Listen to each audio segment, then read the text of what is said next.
রাধে কৃষ্ণ বন্ধুরা, কেমন আছেন আপনারা?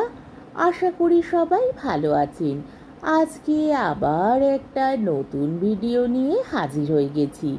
ভিডিওটি শেষ অবধি দেখার অনুরোধ রইল। আজকের গল্প বঙ্কিমচন্দ্র চট্টোপাধ্যায়ের অন্যতম শ্রেষ্ঠ উপন্যাস কপালকুণ্ডলা। আজকে তার অষ্টাদশ পর্ব।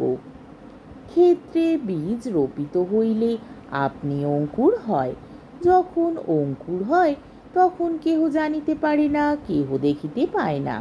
কিন্তু একবার বীজ রোপিত হইলে রোপণকারী যথায় থাকুক না কেন, ক্রমে অঙ্কুর হইতে বৃক্ষ মস্তক উন্নত করিতে থাকে। অদ্য বৃক্ষটি অঙ্গুলি পরিমেয় মাত্র, কেহ দেখিয়াও দেখিতে পায় না। ক্রমে তিল তিল বৃদ্ধি, ক্রমে বৃক্ষটি অর্ধহস্ত, এক হস্ত, দুই হস্ত পরিমিত হইল। তথাপি যদি তাহাতে কাহারও স্বার্থসিদ্ধির সম্ভাবনা না রহিল, তবে কেহ দেখে না, দেখিয়াও দেখে না। দিন যায়, মাস যায়, বৎসর যায়, ক্রমে তাহার উপর চক্ষু পড়ে। আর অমনোযোগের কথা নাই। ক্রমে বৃক্ষ বড় হয়, তাহার ছায়ায় অন্য বৃক্ষ নষ্ট করে। চাহে কি ক্ষেত্র অনন্য পাদপ হয়। লুপ্তুর্নিশার প্রণয় এই রূপ বাড়িয়াছিল। প্রথম একদিন অকস্মাৎ প্রণয় ভাজনের সহিত সাক্ষাৎ হইল। তখন প্রণয় সঞ্চার বিশেষ জানিতে পারিলেন না, কিন্তু তখনই অঙ্কুর হইয়া রহিল। তাহার পর আর সাক্ষাৎ হইল না। কিন্তু অসাক্ষাতেও পুনঃ পুনঃ সেই মুখমণ্ডল মনে পড়িতে লাগিল। স্মৃতিপটে সে মুখমণ্ডল চিত্রিত করা কতক কতক সুখকর বলিয়া বোধ হইতে লাগিল। বীজে অঙ্কুর জন্মিল, মূর্তি প্রতি অনুরাগ জন্মিল। চিত্তের ধর্ম এই যে মানসিক কর্ম যত অধিকবার করা যায়, সে কর্মে তত অধিক প্রবৃত্তি হয়, সে কর্মক্রমে স্বভাব সিদ্ধ হয়। লুপ্তুর্নিশা সেই মূর্তি অহরহ মনে ভাবিতে লাগিলেন। দারুণ দর্শনাভিলাষ জন্মিল। সঙ্গে সঙ্গে তাহার সহজ স্পৃহা প্রবাহ দুর্নিবার্য হইয়া উঠিল। দিল্লির সিংহাসন লালসাও তাহার নিকট লঘু হইল। সিংহাসন যেন মন্মথ সরসম্ভূত অগ্নিরাশি বেষ্টিত বোধ হইতে লাগিল। রাজ্য, রাজধানী, রাজসিংহাসন সকল বিসর্জন দিয়া প্রিয়জন সন্দর্শনে ধাবিত হইলেন। সে প্রিয়জন নবকুমার। এই জন্যেই লুপ্তুর্নিশা মেহেরুন্নিশার কথা শুনিয়াও অসুখী হয়েন নাই। এই জন্যই আগ্রায় আসিয়া সম্পদ রক্ষায় কোনো যত্ন পাইলেন না। এই জন্যই জন্মের মতো বাদশাহের নিকট বিদায় লইলেন। লুপ্তুর্নিশা সপ্তগ্রামে আসিলেন। রাজপথের অনতি দূরে নগরীর মধ্যে এক অট্টালিকায় আপন বাসস্থান করিলেন। রাজপথের পথিকেরা দেখিলেন অকস্মাৎ এই অট্টালিকা সুবর্ণ খচিত বসনভূষিত দাসদাসীতে পরিপূর্ণ হইয়াছে। ঘরে ঘরে হর্মসজ্জা অতি মনোহর। গন্ধদ্রব্য, গন্ধবাড়ি, কুসুমদাম সর্বত্র আমোদ করিতেছে। স্বর্ণ, রৌপ্য, গজদন্তাদি খচিত গৃহশোভার্থ নানা দ্রব্য সকল স্থানেই আলো করিতেছে। এই রূপ সজ্জীভূত এক কক্ষে লুপ্তুর্নিশা অধবদনে বসিয়া আছেন। পৃথগাসনে নবকুমার বসিয়া আছেন। সপ্তগ্রামে নবকুমারের সহিত লুপ্তুর্নিশার আর দুই একবার সাক্ষাৎ হইয়াছিল। তাহাতে লুপ্তুর্নিশার মনোরথ কতদূর সিদ্ধ হইয়াছিল তাহা অদ্যকার কথায় প্রকাশ হইবে। নবকুমার কিছুক্ষণ নীরবে থাকিয়া কহিলেন, তবে আমি এক্ষণে চলিলাম, তুমি আর আমাকে ডাকিও না। লুপ্তুর্নিশা কহিলেন, যাইও না, আর একটু থাকো, আমার যাহা বক্তব্য তাহা সমাপ্ত করি নাই।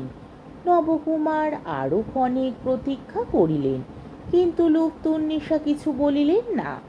ক্ষণিক পরে নবকুমার জিজ্ঞাসা করিলেন, আর কি বলিবে? লুপ্তুর্নিশা কোনো উত্তর করিলেন না। তিনি নীরবে রোদন করিতেছিলেন। নবকুমার ইহা দেখিয়া গাত্রোত্থান করিলেন। লুপ্তুর্নিশা তাহার বস্ত্রাগ্রধিত করিলেন। নবকুমার ঈষৎ বিরক্ত হইয়া কহিলেন, কি বলো না? লুপ্তন্বেষা কহিলেন, তুমি কি চাও? পৃথিবীতে কিছু কি প্রার্থনীয় নাই? ধন সম্পদ মান প্রণয় রঙ্গ রহস্য পৃথিবীতে যাহাকে যাহাকে সুখ বলে সকলই দিব, কিছুই তাহার প্রতিদান চাহি না। কেবল তোমার দাসী হইতে চাহি, তোমার যে পত্নী হইব এই গৌরব চাহি না, কেবল দাসী। নবকুমার কহিলেন, আমি দরিদ্র ব্রাহ্মণ, ইহজন্মে দরিদ্র ব্রাহ্মণই থাকিব। তোমার দত্ত ধন সম্পদ লইয়া যবনিজার হইতে পারিব না। যবনিজার? নবকুমার এ পর্যন্ত জানিতে পারেন নাই এ রমণী তাহার পত্নী। লুপ্তন্বেষা অদবদনে রহিলেন। নবকুমার তাহার হস্ত হইতে বস্ত্রাগ্রভাগ মুক্ত করিলেন। লুপ্তন্বেষা আবার তাহার বস্ত্রাগ্র ধরিয়া কহিলেন, ভালো, সে যাও। বিধাতার যদি সেই ইচ্ছা, তবে চিত্তবৃত্তি সকল অতল জলে ডুবাইব, আর কিছু চাহি না। একবার তুমি এই পথে যাইও, দাসী ভাবিয়া একবার দেখা দিও, কেবল চক্ষু পরিতৃপ্তি করিব। নবকুমার বলিল, তুমি যবনী, পরস্ত্রী, তোমার সহিত এরূপ আলাপেও দোষ। তোমার সহিত আর আমার সাক্ষাৎ হইবে না। ক্ষণিক নীরব। লুপ্তন্বেষার হৃদয় ঝটিকা বইতেছিল। প্রস্তরময়ী মূর্তিবৎ নিস্পন্দ রহিলেন। নবকুমারের বস্ত্রাগ্রভাগ ত্যাগ করিলেন, কহিলেন, যাও। নবকুমার চলিলেন। 2-4 পথ চলিয়াছেন মাত্র সহসা লুপ্তন্বেষা বাতন্মূলিত পাদপের ন্যায় তাহার পদতলে পড়িলেন। বাহুলতায় চরণ যুগল বদ্ধ করিয়া কাতর স্বরে কহিলেন, নির্দয়, আমি তোমার জন্য আগ্রার সিংহাসন ত্যাগ করিয়া আসিয়াছি, তুমি আমায় ত্যাগ করিও না। নবকুমার কহিলেন, তুমি আবার আগ্রাতে ফিরিয়া যাও, আমার আশা ত্যাগ করো। এ জন্মে নহে। লুপ্তন্বেষা তীরবৎ দাঁড়াইয়া উঠিয়া সদর্পে কহিলেন, এ জন্মে তোমার আশা ছাড়িব না। মস্তক উন্নত করিয়া ঈষৎ বঙ্কিম গ্রীবাভঙ্গি করিয়া নবকুমারের মুখপতি অনিমেষ আয়তচক্ষু স্থাপিত করিয়া রাজরাজমোহিনী দাঁড়াইলেন। যে অনব নমনীয় গর্ব হৃদয়রাগ্নিতে গলিয়া গিয়াছিল, আবার তাহার জ্যোতি স্ফুরিল। যে অজেয় মানসিক শক্তি ভারত রাজ্য শাসন কল্পনায় ভীত হয় নাই, সেই শক্তি আবার প্রণয় দুর্বল দেহে সঞ্চারিত হইল। ললাট দেশে ধমনী সকল স্ফীত হইয়া রমণীয় রেখা দেখা দিল। জ্যোতির্ময় চক্ষু রবিকর মুখরিত সমুদ্র বাড়িবৎ ঝলসিতে লাগিল। নাসারন্ধ কাঁপিতে লাগিল। স্রোতবিহারিণী রাজহংসী যেমন গতিবিরোধীর প্রতি গ্রীবাভঙ্গি করিয়া দাঁড়ায়, দলিত ফণাফণিনী যেমন ফণা তুলিয়া দাঁড়ায়, তেমনি উন্মাদিনী যবনী মস্তক তুলিয়া দাঁড়াইলেন। কহিলেন, এ জন্মে না, তুমি আমারই হইবে। সেই কুপিত ফণিনী মূর্তি প্রতি নিরীক্ষণ করিতে করিতে নবকুমার ভীত হইলেন। লুপ্তন্বেষার অনির্বচনীয় দেহ মহিমা এখন যে রূপ দেখিতে পাইলেন, সেরূপ আর কখনো দেখেন নাই। কিন্তু সে স্ত্রী বজ্রসূচক বিদ্যুতের ন্যায় মনোমোহিনী, দেখিয়া ভয় হইল। নবকুমার চলিয়া যান, তখন সহসা তাহার আর এক তেজময়ী মূর্তি মনে পড়িল।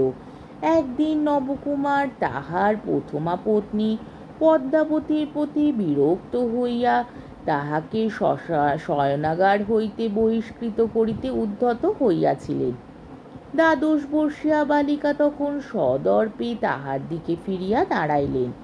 এমনি তাহার চক্ষু প্রদীপ্ত হইয়াছিল, এমনি ললাটে রেখা বিকাশ হইয়াছিল, এমনি নাসারন্ধ কাঁপিয়াছিল, এমনি মস্তক হেলিয়াছিল। বহুকাল সে মূর্তি মনে পড়ে নাই, এখন মনে পড়িল। অমনি সাদৃশ্য অনুভূত হইল। সংশয়াধীন হইয়া নবকুমার সংকুচিত স্বরে ধীরে ধীরে কহিলেন, তুমি কে? যবনীর নয়নতারা আরো বিস্ফারিত হইল। কহিলেন, আমি পদ্মাবতী। উত্তর প্রতীক্ষা না করিয়া লুপ্তন্বেষা স্থানান্তরে চলিয়া গেলেন। নবকুমারও অন্য মনে কিছু শঙ্কান্বিত হইয়া আপনালয়ে গেলেন। আজকের পর্বটি এইখানেই শেষ হলো। আমার ভিডিওটি যদি আপনাদের ভালো লেগে থাকে তাহলে আমাকে কমেন্টের মাধ্যমে আপনাদের মূল্যবান মতামত অবশ্যই জানাবেন এবং আমার ভিডিওটিকে লাইক ও শেয়ার করার ও আমার চ্যানেলটিকে সাবস্ক্রাইব করারও অনুরোধ রইল। তাহলে আজকের ভিডিওটা এই অবধি। পরের দিন আবার এই গল্পেরই ঊনবিংশতি পর্ব নিয়ে হাজির হয়ে যাব। ততক্ষণ পর্যন্ত আপনারা সবাই ভালো থাকবেন, সুস্থ থাকবেন, সাবধানে থাকবেন এবং আমার ভিডিওটি দেখতে থাকবেন। তাহলে আজকে আসি। রাধে কৃষ্ণ।